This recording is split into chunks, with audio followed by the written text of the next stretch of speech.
Hello, everyone. I hope you are doing well. Welcome to chapter six. We're going to be doing something a little bit different for chapter six. I went to kind of put together Google Slides for chapter six, and I realized how content heavy those Google Slides were going to be. And it wasn't going to be enjoyable for me to read off a bunch of slides, and I bet it wouldn't be enjoyable for you to read off a bunch of slides. So, what I've decided to do for chapter six is we're going to go through all of the important concepts, terms, and figures through a handout. So, basically, you can use your textbook, online, any of those pieces to be able to fill this in.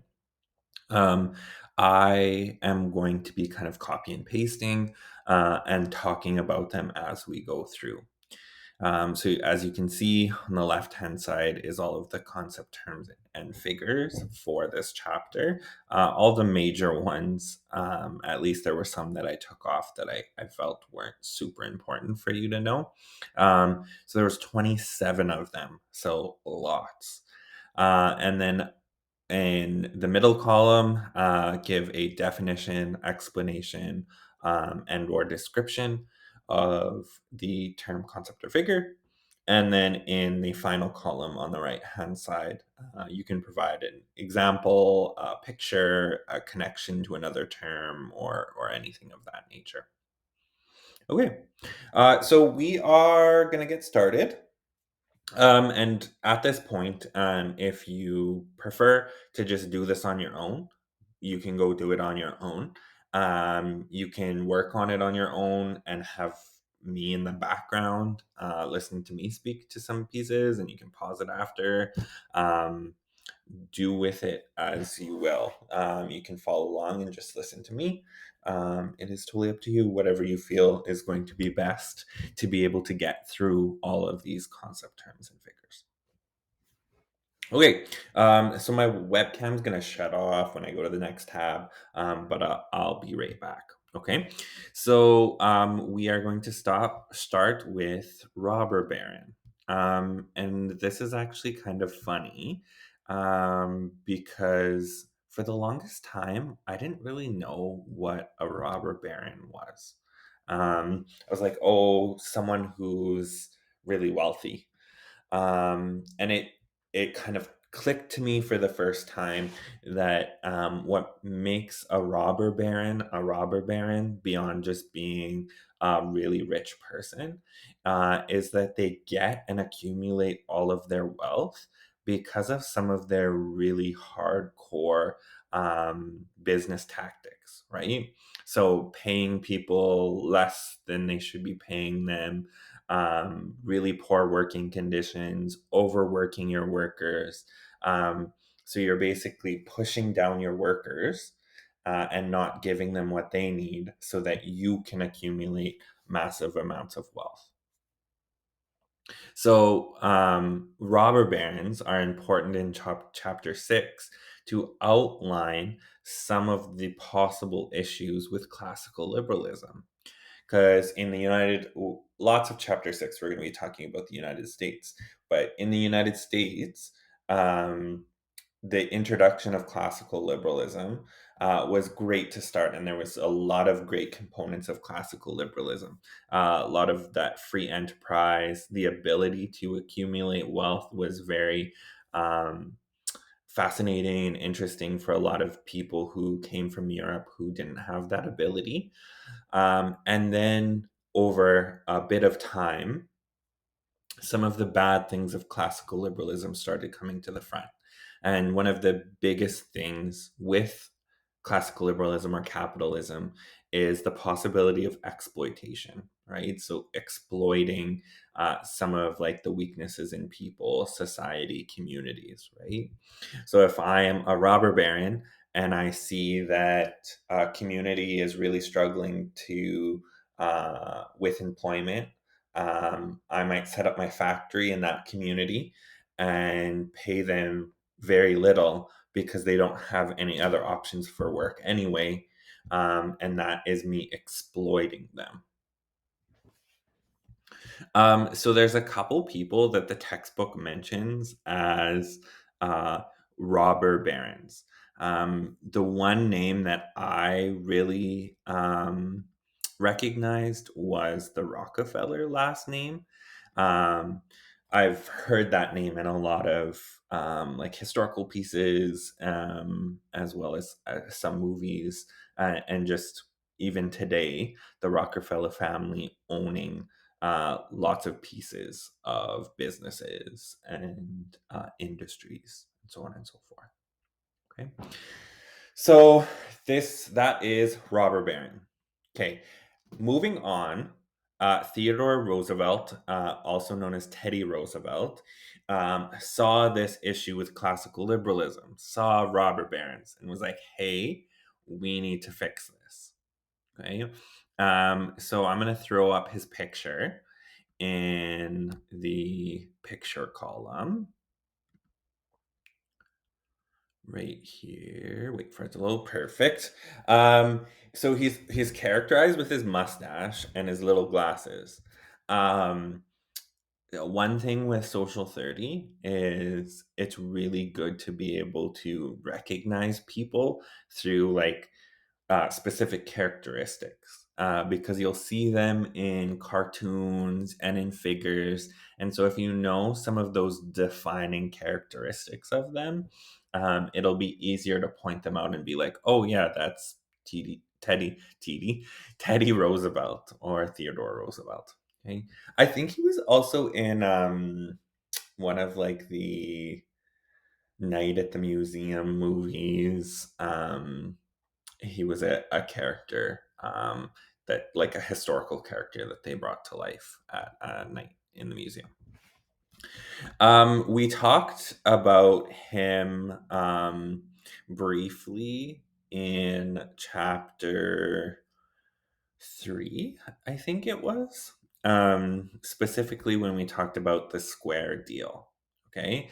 So he was the US president in the early 1900s. And he saw some of the issues with classical liberalism and said, hey, maybe we need to fine tune liberalism, maybe make it a little bit more modern, and try to deal with some of the pitfalls of it. And so he introduced a bunch of legislation when he was president, like including like minimum wages, and requirements for working. And he also was involved in preventing large monopolies from abusing their control over the marketplace. Um, I am just going to combine these. So I'm just going to merge cells. You can do that too. Um, because they're one and the same. When we talk about Theodore Roosevelt, we automatically are talking about the square deal. Okay. So the biggest thing in the square deal is those dismantling or preventing large companies from abusing their control over the marketplace. One of the big companies that you may see in your textbook is Standard Oil, and they had a huge monopoly. And that was one thing that kind of the Square Deal and also the Sherman Antitrust Act and William Taft kind of fought against after Theodore Roosevelt. So we're going to do the same thing down here. We're just going to merge these, because, yeah, these concepts are one and the same. When we talk about William Taft, we are talking about the Sherman Antitrust Act. Okay, so I'm going to throw up a picture of him. You can see how he looks. Not as important as Theodore Roosevelt, but important in the sense that he continued a lot of the work that Theodore Roosevelt did. Okay. And the biggest thing is he did a ton of work on stopping monopolies. And again, coming back to Standard Oil, he used law to eventually dissolve or kind of break up America's largest oil company, which again was that Standard Oil. And we can't talk about either of them without talking about monopolies. One thing that I always tell students to remember what a monopoly is think about the game of Monopoly. How do you win Monopoly? You own all of the properties. Okay. So that's what happens in a monopoly is when someone dominates a certain sector or industry, and there's only one option because only one company or person owns, then that is a monopoly. And there's some issues with that, right? So when we're talking about capitalism, one of the important things in capitalism is competition. And if you don't have competition, if you only have one, right, then that leads to some issues, some significant issues. Um, so an example that I gave, on a smaller scale, it's not quite the same as like a large scale monopoly, but here in Fort Vermilion, um, we only have one grocery store. And so that one grocery store kind of has a monopoly on the grocery industry. There's no other places we can go to grocery shop. Okay. It's a little bit different with the fact that we can go to either Lacrete or High Level. So there is a level of competition in terms of if prices are too high, then we won't shop here. We will just drive to High Level or Lacrete to shop. Okay. So, because of that bit of a monopoly, they can raise prices because there's no one else in town to buy a lot of groceries. Um, but they can't raise it too much because there's still competition in High Level and Lacrete. So they got to make it um, expensive enough where they can make a decent amount of money with the fact that they don't have competition, but they can't raise it too much that it makes more sense to spend gas to drive to High Level or Lacrete. Um, yeah, that's all for Monopoly. Next, we're going to talk about credit unions. Um, Credit unions are kind of an alternative to banks. So during this time, like early 1900s to mid 1900s, um, there was an issue with big banks, right? There was monopolies on banks, and they were hard for certain groups of people to get loans and credit. So what happened is workers and people got together and they formed credit unions. And the idea behind a credit union is that it is owned by a group of people rather than one or a few people. And so, usually, if you're a part of a credit union, you're not only keeping your money in that credit union, you're also kind of a part owner of that credit union. And they would offer loans at lower interest rates with less collateral to kind of alleviate that. So credit unions still exist. They just exist a bit differently. They are a lot more like banks now than they were in the past, but those ownership rules are different. Still different than banks, right? So instead of being owned by a board, it's being owned by a large group of people. So the first credit union in North America was actually created in Quebec, Desjardins, which still exists today. And we have a credit union up north here in Lacrete, Vision Credit Union. So those are examples of it. Okay, moving on from William Taft, and Teddy Roosevelt, we're moving into the Roaring Twenties. So the Roaring Twenties was a decade of a lot of economic growth and a lot of economic prosperity. Um, Things were going really well. Um, World War I had ended.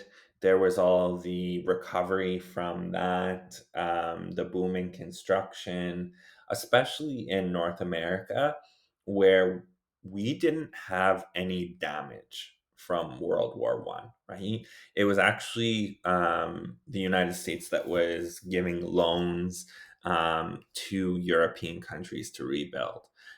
So America was getting money back from Europe to be able to help them build, as well as just like the push. Like there was automobiles being built, electricity, a lot of consumer goods were starting to become more readily available. For those of you that have ever watched or read The Great Gatsby, that was in the Roaring Twenties, and it was a really big characterization of that time period. Okay, during the 20s, there was also the Red Scare or the Red Fear. One thing that you'll see is that the color of red is often associated with the USSR and more generally associated with communism. So the Red Fear or the Red Scare is basically this fear of communism. That's all it is. And it was really widespread in the United States and to a lesser extent in Canada. And this fear of communism or a fear of socialism really pushed people away from social programs. So during this time, during the 20s, with the booming capitalist economy um, and this fear of communism, people capitalized on that. Politicians capitalized on that, and the United States moved a little bit more back to classical liberalism and more towards classical conservatism. And it was primarily under Harding and Coolidge. So Harding and Coolidge were first a president, vice president combination. So Harding was president, Coolidge was vice president. Coolidge took over from Harding after Harding resigned, and then Coolidge ran again as president and won. And they're very conservative and they reduced taxes, reduced immigration, and heavily favored laissez faire economic principles. Right? So, very anti communist, anti socialism. And because of those views, pushed the US to a more conservative economy and a more conservative social society. Harding and Coolidge, it's people argue all the time on whether or not Harding and Coolidge had a role to play in the coming of the Great Depression, or if that was going to come anyway. But these two are significant in showing that the way our societies work, it's kind of like a pendulum. We kind of just swing back and back and forth, right? So we're on the right side, we're in classical liberalism. Whoa, there's flaws with that. We're going to move to liberalism. Whoa, there's flaws with that.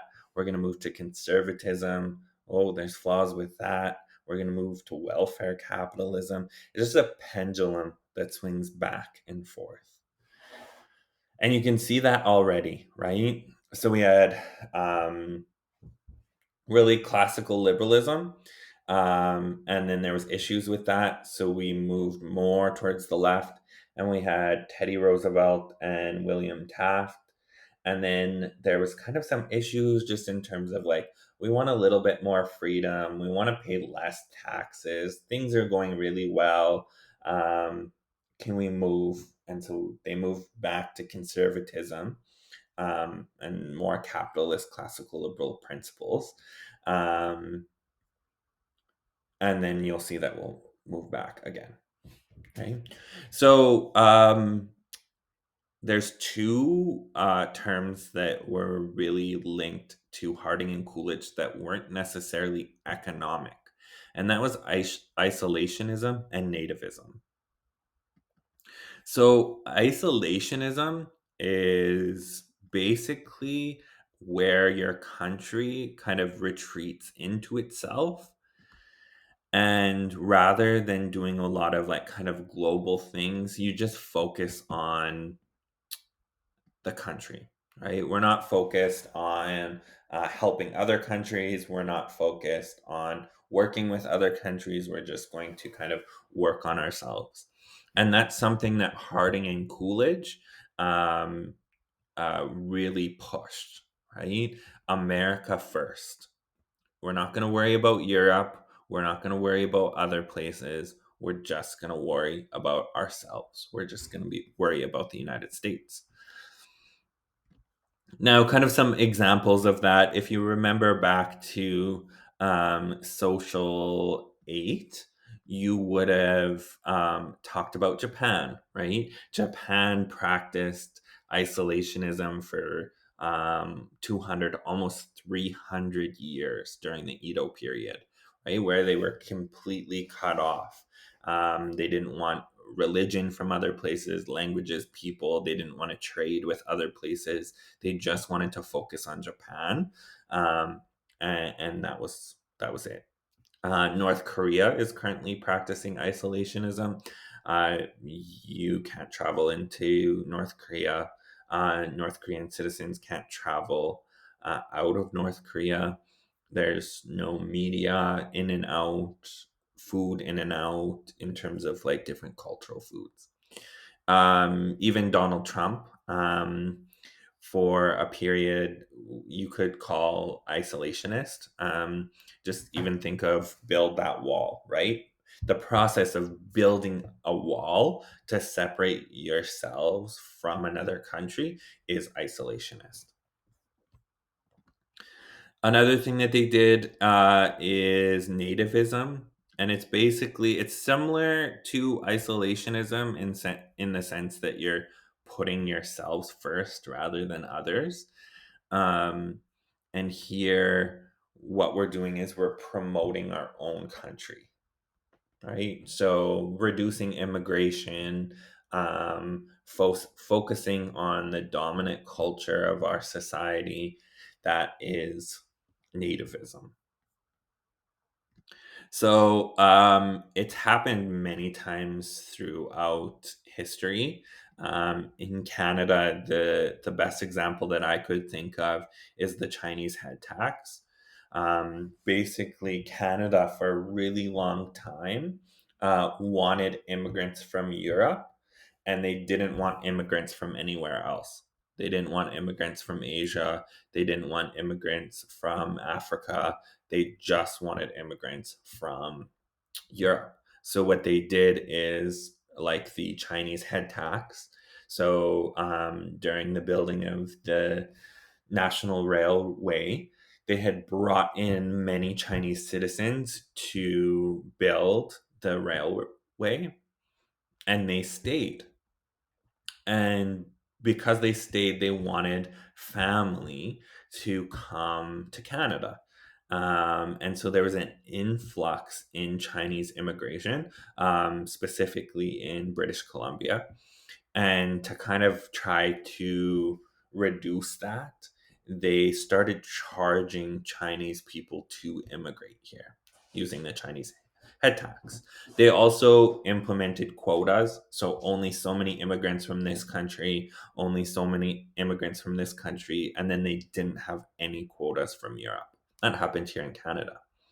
A more recent example of this, another Donald Trump example, is when he came into office, he banned immigration and travel from a lot of Middle East countries. Um, and so that was kind of a focus on, um, he peddled it as anti terrorism, and a lot of kind of anti Islam rhetoric. Moving on to consumerism.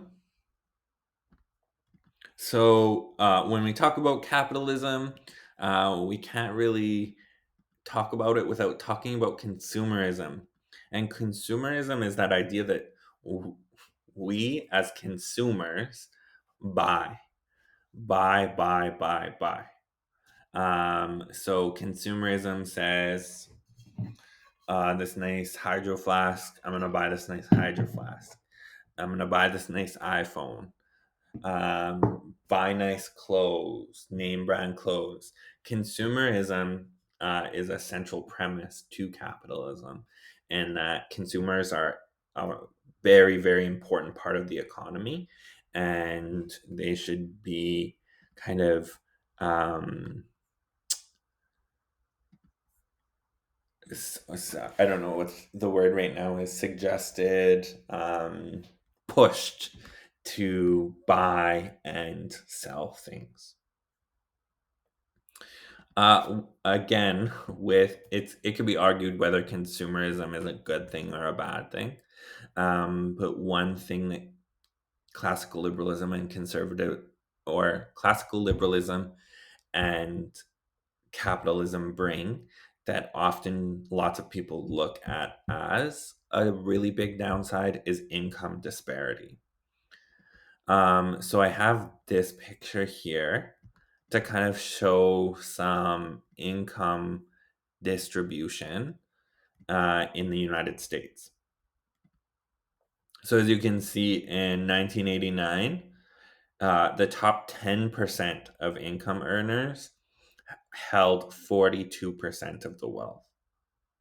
Okay. And then the middle 50% owned 42, and the bottom 50% had 15% of the wealth. So as you can see, over time, that is getting inflated, in the sense that the top 10% of earners are taking bigger and bigger chunks of the wealth held in a country, right? So think 10%. So if we had 100 people, 10 people out of those 100 people hold 50% of all the money, right? And then when we're looking at 13%, we're looking at almost 50% of those people. So 50 people compared to 10 people, and they only hold 13% of the wealth. So, income disparity, like in terms of the definition, income disparity is the gap that exists between the rich and the poor, right? Income disparity is an uneven distribution of wealth. So in capitalism, you're gonna have an uneven distribution of wealth. And ideally in socialism, your wealth distribution is even. But again, that's can be argued as a downside of socialism, because there's no incentive to gain a lot of wealth.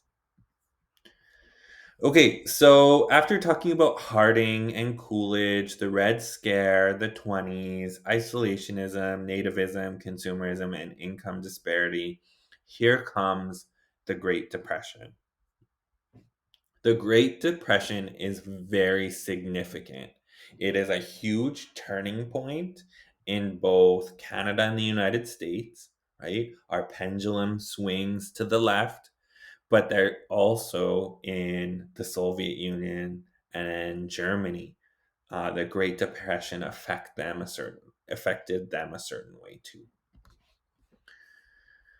So, the Great Depression is basically um, the biggest ever crash of the US economy and the global economy.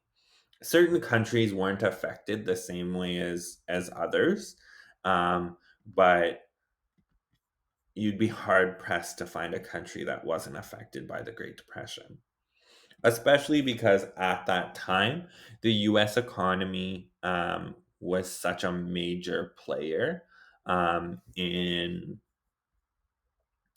in the global economy. Okay, so basically, what happened? The 20s was such a big boom, right? Everyone was doing well, everyone was working, everyone had money, jobs, and then we were hit with a series of things. Um, One, agriculture. So if you ever have watched a movie about the Great Depression, you see like the tumbleweeds and the dry. So there was uh, major droughts. And with the droughts, there was also a stock market crash. People stopped buying stocks and started selling stocks. And because of all of that, and that really big influx of selling of stocks, it started to crash and it crashed. And then because of that crash, people started um, doing bank runs. And what a bank run is when someone goes to a bank and tries to take out all of their cash. And so a huge influx of people doing that um, crashes banks. So at this time, banks were going bankrupt, right? And if a bank goes bankrupt, they're not able to give the people the money that they have in their accounts. And so lots of Americans lost money in stocks or even just in bank accounts. And food became really expensive. They lost their jobs. Unemployment was very high. As you can see in this picture, it's a free cup of coffee and donuts for the unemployed. And you can see that it's a line that stretches across the block. Um, Along with that picture, it's really easy to find pictures of people lined up trying to get jobs, right? Lineups of like hundreds of people just to be able to get one job. So with the Great Depression, Americans were like, we can't live like this. We need help. And classical liberalism and capitalism doesn't help people, right? It's laissez-faire. If you're not doing well, then pick up your bootstraps and try to figure something out. The government's not there to help you. So they were like, maybe we can't have classical liberalism right now, then, because we need help. So in comes Franklin Roosevelt. For short, you can just call him FDR. Another Roosevelt, don't get these two confused, but they are quite similar. So, Franklin Roosevelt was significant for multiple reasons. He was the president um, that was kind of charged with fixing um, the issues with the Great Depression. And the thing that he did to fix the Great Depression is offered a New Deal for Americans. And the New Deal was heavily influenced by John Maynard Keynes, which who we talked about in chapter 4. And remember what Keynes said: when our economy is doing really well, that is when we have higher taxes, um, but less government spending.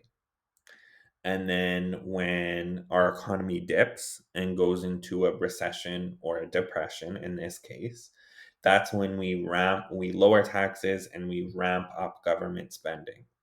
So we take in less money, but we spend more money. And then it's the opposite when we're high. We take in lots of money, but we don't spend as much because everyone has money anyway. So Roosevelt, FDR, basically said we need social programs for people who are struggling with the Great Depression. The New Deal is quintessential when we talk about the shift from classical liberalism to modern liberalism. So, classical liberalism, free. We have a free economy. We have a free political system. Modern liberalism says let's still have that freedom, but we need social programs as a safety net for people, and we need security programs to help those that need help.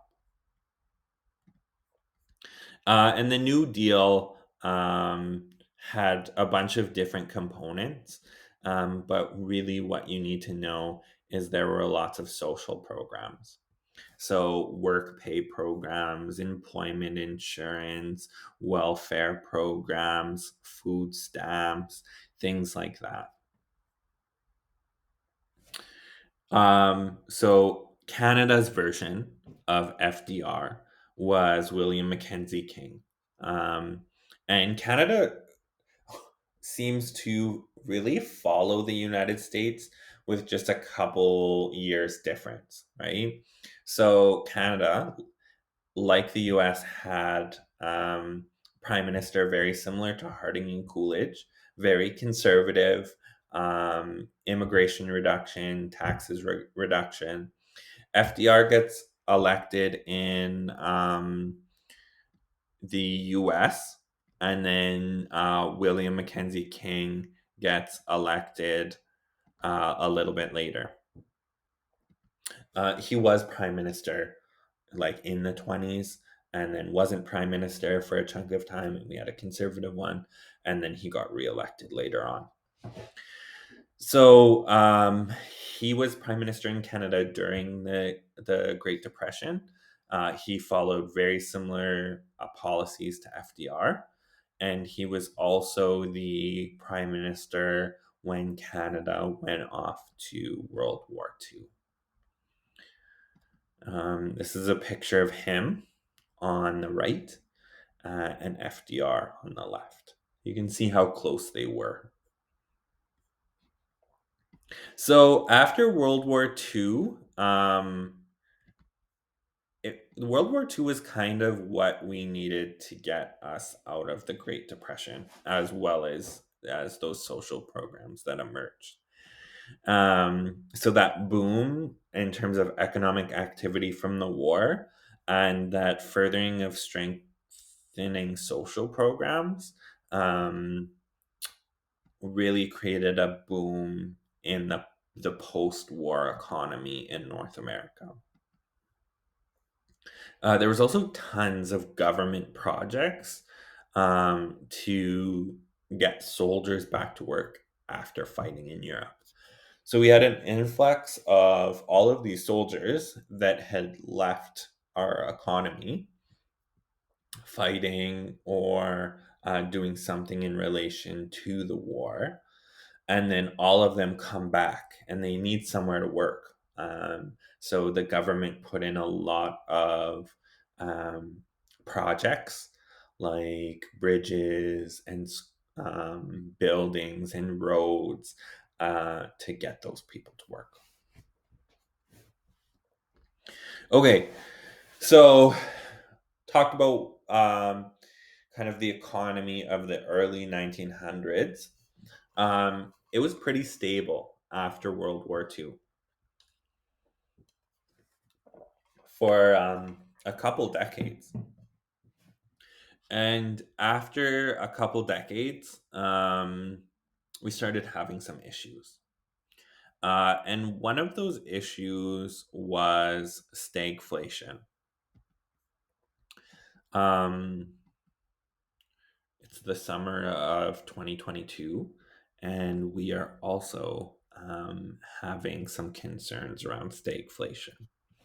So, stagflation is when the interest rate is high, economic growth rate slows, and unemployment is steadily high. So, stagflation is an issue because the solutions to interest rates being high can exacerbate unemployment and vice versa. So we're running into issues right now where inflation is really high, but also people are struggling in terms of unemployment. So we got like a carbon tax rebate, child tax is going up, and all of those things are great. But that then affects inflation. So you kind of have an issue where, like, how do we fix this? And we have two people, Milton Friedman and Frederick Hayek, that introduce the theory of monetarism. Um, kind of said it wrong, but monetarism. I think that's wrong too. Anyway, I'll say monetarism. So, monetarist theory holds the belief that the control of money supply is the best means to encourage economic growth, limit unemployment and inflation. So there's the belief that the money supply is controlled through the regulation of interest rates. So with inflation so high, monetarism says we need to increase interest rates to be able to solve inflation. Because basically, what you want to do is stop people from spending on really those big ticket items. So, the biggest thing that interest rates affect are usually buying a house or buying a car. So, Milton Friedman and Frederick Hayek are the two major economists or economic theorists that are linked to monetarism. So, first, we'll talk about Milton Friedman. Okay. And he's the one that basically said that the reason we have inflation is that our banks, um, at these times of lots of purchasing, rather than increasing interest, they are pushing out more money. And he basically argues that we shouldn't be pushing out more money during those times. Um, because consumer spending would also increase, causing demand to rise, and then thus inflation increasing. Friedman felt that the amount of money issued by the central bank should be linked to economic indicators such as the rate of inflation. So, if the rate of inflation is low, banks can push out money supply. But if the rate of inflation is high, then the central bank needs to slow down. Hayek really continued or also aided in a lot of that thought. The one thing that Hayek pushed a lot more than Friedman was um, the pitfalls with collectivism. So Hayek believed that in order for a collectivist society to work, the government has to maintain a high level of control over society. He also felt that excessive government of control of economic aspects of life would inevitably lead to government intervening in aspects of citizens' social lives, which he felt was a danger to the liberty of the individual. So basically, what Hayek is says um, is that you're either going to have a collectivist society where there's no freedom, or you're going to have a society that's in the freedom that focuses on freedom and liberty of the individual. If you try to influence the economy, you're gonna struggle. And he believes that the only way you're gonna influence the economy is if you move all the way to the collectivist side. So he's someone that kind of looks at economics a little bit more black and white than someone like Keynes, because Keynes believed that you could do a mixed economy. You could be somewhere in the middle where the government intervenes, but there's still lots of freedom. Hayek doesn't believe that.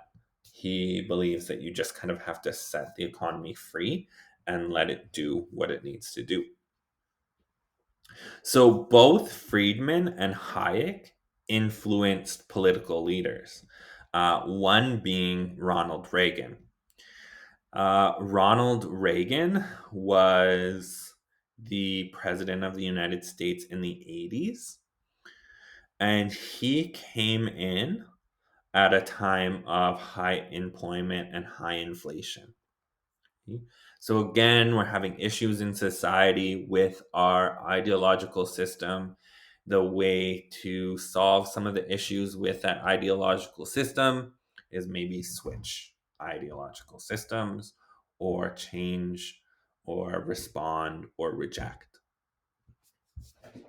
So, Reagan, what he did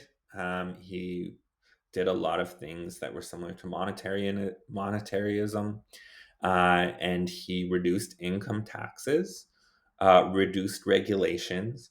So he basically pulled back from government intervention in the economy.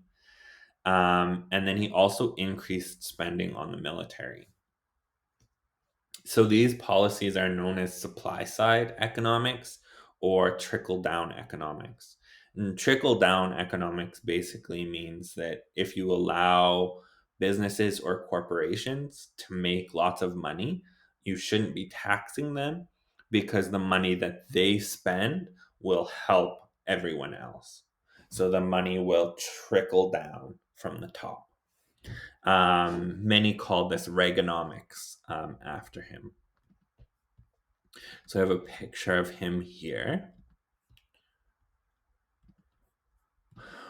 Ronald Reagan, very famous US president, very common to hear people talk about it. I'm not going to say on the flip side because they were very similar, um, was Margaret Thatcher.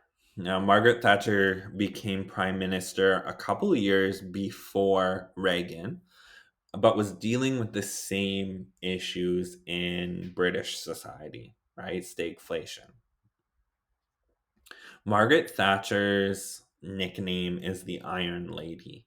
Um, People call her the Iron Lady because she was really, really firm with her beliefs, her values, and her policies for what Britain needed. She was very anti-union. Um, she was very pro-police, very pro-military. Had a super strong military, um, and she was very conservative. She sold public property. She privatized a lot of crown corporations. Um, and that was her way of increasing economic freedom and entrepreneurship. And to a certain extent, she was very successful until the end of her reign as prime minister. She was prime minister for a long time, as you can see, 1979 to 1990, so 11 years. Um, and this the same thing that seems to keep happening and keep happening. Um, she provided solutions to stagflation. She helped stop stagflation. But then people realized that there were flaws with Thatcherism, right? And so then we move into Blair's third way. And Blair, Blair, is characterized as a moderate. So if we have the left and the right, Tony Blair's in the middle, right? Um, and this third way is describing modernism, right? We don't need complete capitalism and we don't need complete socialism. We can meet somewhere in the middle. And so, again, this was that pendulum swinging, maybe not so far back this time, but just to the middle. And this was in 1997. So I have a quote from him that I'll put in the example column. You don't need a picture of him because he's not as important as like Reagan and Thatcher. But knowing that that the United Kingdom really moved to be a bit more moderate. So he says, put at its most basic, the third way is something different and distinct from liberal capitalism, with its unswerving belief in the merits of the free market and democratic socialism, with its demand management and obsession with the state. The third way is in favor of growth, entrepreneurship, enterprise, and wealth, but it is also in favor of greater social justice. So, along with kind of more moderate economic policies and beliefs, um, the age of kind of free trade emerged. And so your textbook uses NAFTA to talk about free trade. NAFTA doesn't exist anymore, but it had existed for quite a long time. So NAFTA was the North American Free Trade Agreement.